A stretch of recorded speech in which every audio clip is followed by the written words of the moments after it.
Good morning, beta. Our next plant growth regulator is ethylene. हमने auxin, gibberellin और cytokinin पहले पढ़ लिया. अब नेक्स्ट है, तो इसमें बेटा H and H कजन्स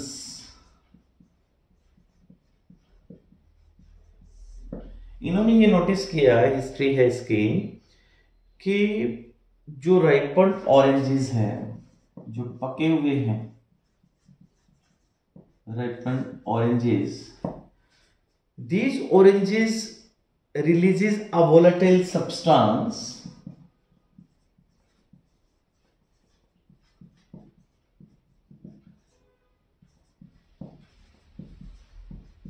कि राइपन ऑरेंजेस एक वोलाटाइल सब्सटेंस रिलीज करते हैं और ये सब्सटेंस इट हास्टेंस राइपनिंग, उससे दूसरे ऑरेंजेस तेजी से राइपनिंग का प्रोसेस करते हैं, या हम इनको बनानास के ऊपर भी यूज कर लेते हैं. तो it hastens ripening of bananas. What is that? That is actually ethylene. You know the formula is C double bond C H2H2. This gaseous substance ethylene actually hastens increases the ripening. मतलब फलों का पकना.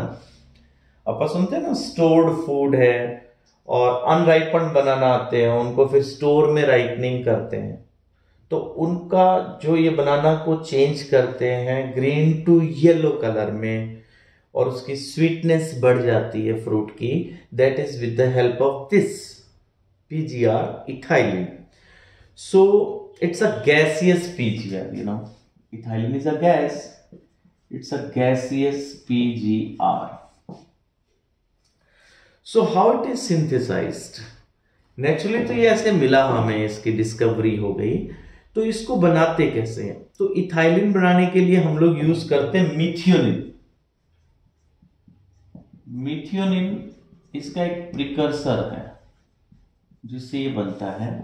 But lab में अगर हमने बनवाना हो, the most widely use compound for the source of ethylene is actually ethephon. तो इसके लिए जो कंपाउंड यूज करेंगे इसकी फॉर्मेशन के लिए, दैट इज बेटा ethephon. And one another is CEPA. CEPA, what is that? Chloroethyl phosphonic acid. Chloroethyl phosphonic acid is used for the ethylene compound, ethylene gas synthesis actually. Ethiphone is an aqueous solution. This is aqueous solution, ethiphone. Yes. What are the physiological effects? अब क्योंकि ये देखो, एक तो इसका use क्या हो गया कि राइपनिंग ऑफ द फ्रूट्स में हम इनको यूज करते हैं, स्टोर्ड अनराइपन्ड फ्रूट्स हो हमारे पास. तो सबसे पहला इफेक्ट इसका आ जाएगा फिजियोलॉजिकल इफेक्ट्स. अगर आप देखें, so first is fruit ripening. Fruit ripening में हम इसको यूज करते हैं. Ethylene is highly effective in fruit ripening. How it causes? It enhances respiration rate. ये क्या करता है? इसका रेस्पिरेशन रेट बढ़ा देता है बेटा. तो एंजाइमेटिक एक्शन इंक्रीज हो जाएगा, रेस्पिरेशन बढ़ेगा. तो this rise in rate of respiration is called as respiratory climactic.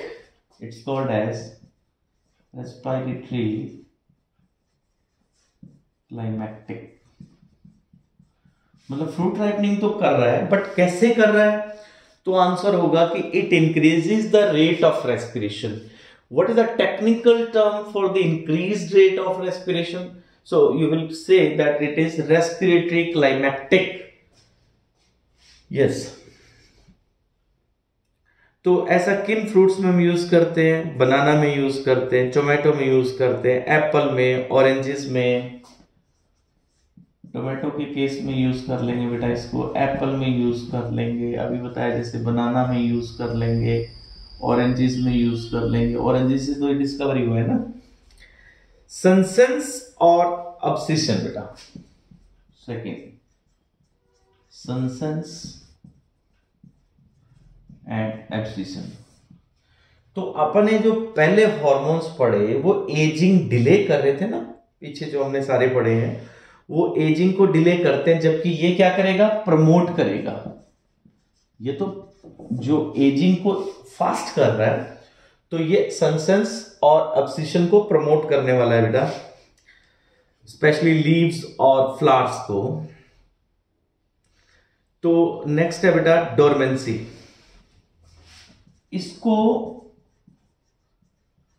Dormancy break करने के लिए भी यूज करते हैं, मतलब सीड से जर्मिनेशन को आपने स्टार्ट करना है तो आप इसको यूज कर सकते हो डोरमेंसी ब्रेक करने के लिए भी, बड डोरमेंसी के लिए भी, सीड और बड दोनों में ही। समझ रहे हैं? जैसे मान लो यहां पे ये बड है और इससे हमने ग्रोथ स्टार्ट करवानी है, तो you can use it. You are having seed और इसको जर्मिनेट करवाना है, you can use ethylene for the breaking of dormancy in seeds as well as in buds. Next है बेटा इट इंक्रीजेस एब्जॉर्प्शन सरफेस। ये बड़ा इंपॉर्टेंट है, देखो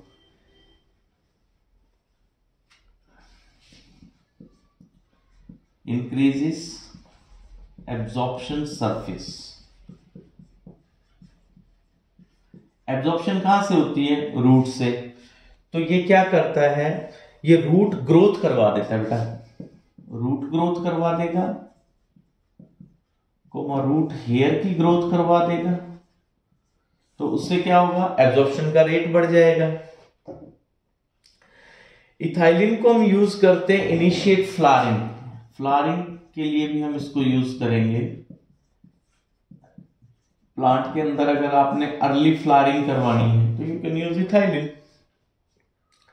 और फ्रूट सेट्स पाइनएप्पल के अंदर सिंक्रोनाइज कराने के लिए भी यूज कर लेते हैं। फ्लावरिंग इन मैंगो में भी यूज कर लेते हैं बेटा फ्लावरिंग के लिए।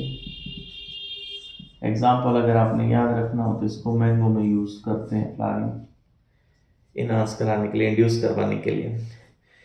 एक काम और करते हैं बेटा, ये कुकुम्बर के केस में फीमेल फ्लावर्स का नंबर अगर इंक्रीज करना हो, अगर फीमेल फ्लावर्स ज्यादा होंगे तो ऑब्वियसली फ्रूट ज्यादा है।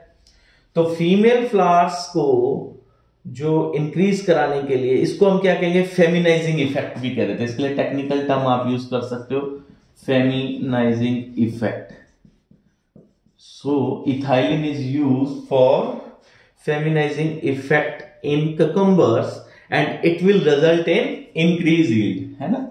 देखो एग्रीकल्चर में फायदा हो जाएगा, यील्ड बढ़ जाएगी। तो हॉर्मोन्स का यूज ऐसे, जैसे अपन बड़ा शुगर केन को इंक्रीज करना तो क्या करते थे? गिबरलिक एसिड यूज कर लिया। सिमिलरली कुकुम्बर बढ़ाना हो तो हम इथाइलिन यूज कर लेंगे। ठीक है बेटा। अच्छा, एक ही और करता है, पेटियोल इलोंगेशन करवा देता है लीव्स के अंदर। नेक्स्ट है बेटा पेटियोल इलोंगेशन। पेटियोल इलोंगेशन करवा देगा बच्चा ये। तो पेटियोल इलोंगेशन से और रैपिड इंटरनोड ग्रोथ से हमें क्या फायदा होगा?